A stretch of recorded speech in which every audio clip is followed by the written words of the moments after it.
பெரிய இடங்கள்ல தியானம் கத்துக்கிட்டவங்க எல்லாம் வந்து பாத்தீங்கன்னா அந்த ஒரு மாஸ்டர் கிட்ட போய் நான் தியானம் கத்துக்கிட்டேன். ஆனா அதுக்கப்புறமா வந்து ஏதாவது டவுட்ஸ் அப்படின்னா அவருடைய ஸ்டூடெண்ட்ஸ் மட்டும்தான் கால் அட்டன் பண்ற மாதிரி இருக்கும். அவங்களும் வந்து தெளிவான ஒரு பதில் சொல்றது இல்ல. ரெகுலரா பிராக்டிஸ் பண்ணுங்க எல்லாம் சரியாயிடும், தொடர்ந்து பயிற்சி பண்ணுங்க எல்லாம் சரியாயிடும் மட்டும் தான் சொல்றாங்களே தவிர எங்களுக்கு ஏற்பட்ட ஒரு சில நுணுக்கமான சில கேள்விகளுக்கு பதில் கிடைக்கல அப்படின்னு சொன்னது உண்டு.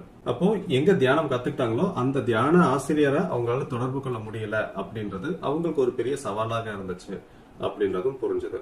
அதனாலே அவங்க கத்துக்கிட்ட சில தியானத்தை வந்து தொடர்ந்து பயிற்சி பண்ண முடியாம, ஒரு சரியான கைடன்ஸ் இல்லாம தொடர்ந்து பயிற்சி பண்ண முடியாம போனது நான் நிறைய பார்த்தேன். சோ அப்பதான் எனக்கு தோணுச்சு, இத்தனை பேர் இவ்வளவு தியானம் கத்துக்கிட்டு கடைசியில அதை வந்து சரியான கைடன்ஸ் இல்லாததுனால தொடர்ந்து பயிற்சி பண்ண முடியாம போகுது. ஒரு அடிப்படையான கேள்விகளுக்கு அவங்களுக்கு பதில் கிடைக்கல அப்படின்றதுனால அந்த தியானத்தையே அவங்க விட்டுடுறாங்களே அப்படின்ற போது எனக்கு கொஞ்சம் கஷ்டமா இருந்தது.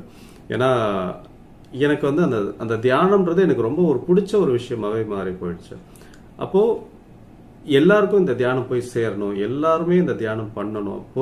யார்கிட்ட வேணாலும் கத்துக்கட்டும், ஆனா யார்கிட்ட கத்துக்கிட்டாலும் அதை முறையா பயிற்சி செய்யணும் அப்படின்றது எனக்கு ரொம்ப ஒரு முக்கியமான ஒரு விஷயமா பட்டுச்சு. அதனால அந்த மாதிரி தியானம் கத்துக்கிட்டவங்க மத்தவங்க கிட்ட கத்துக்கிட்டாலும் சரி, எங்க கத்துக்கிட்டாலுமே அவங்களுக்கு ஏற்படக்கூடிய ஒரு அடிப்படையான சில சந்தேகங்களை நான் தீர்த்து வைக்க ஆரம்பிச்சேன்.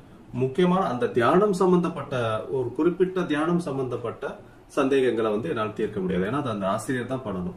அது தவிர இருக்கக்கூடிய மற்ற சந்தேகங்கள் அடிப்படையான சொன்ன மாதிரி ஒரு தியானம் பண்ணும்போது தூக்கம் வந்தா என்ன பண்றது, இல்லை தொடர்ந்து என்னால தியானம் பண்ண முடியல, இல்லைன்னா தியானம் பண்ணும்போது எனக்கு வந்து எண்ணங்கள் ஜாஸ்தியா வருது, தொடர்ந்து எண்ணங்கள் வந்துட்டே இருக்கிறதுனால என்னால தியானம் பண்ண முடியல, இப்படின்லாம் சொல்லும் பொழுது அந்த பொதுவான சில தியான சந்தேகங்களுக்கு என்னால சொல்யூஷன் கொடுக்க முடிஞ்சது. ஏன்னா ஒரு 25 வருஷங்களாக தியானத்துல ஆராய்ச்சிகள் பண்ணிட்டு இருக்கேன், அது சம்பந்தப்பட்ட நிறைய விஷயங்கள் ஸ்டடி பண்ணிட்டு இருக்கேன். அப்படின்றதுனால அடிப்படையா தியானத்துல ஏற்படக்கூடிய சந்தேகங்களை என்னால தீர்க்க முடிந்தது.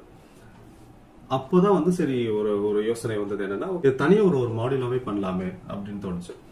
ஸோ அப்போதான் நார்மலா வந்து இந்த கோச்சிங்ஸ் அப்படின்றது நிறைய இருக்கிறது உண்டு. Life coaching, sports coaching and health coach. So இது மாதிரி ஒவ்வொரு விஷயத்துக்கும் கோச்சிங் அப்படின்றது இருக்கும். ட்ரைனிங்கிறது வேற, கோச்சிங் அப்படின்றது வேற. ஸோ அப்போ ஸ்பிரிச்சுவல் கோச்சிங்லாம் கூட உண்டு. ஆனா மெடிடேஷனுக்கு கோச்சிங் நம்ம ஏன் புதுசாக ஸ்டார்ட் பண்ணக்கூடாது அப்படின்னு தோணுச்சு. ஸோ அப்படி தோணி ஆரம்பிச்ச ஒரு கான்செப்ட் தான் இந்த மெடிடேஷன் கோச்சிங் அப்படின்றது.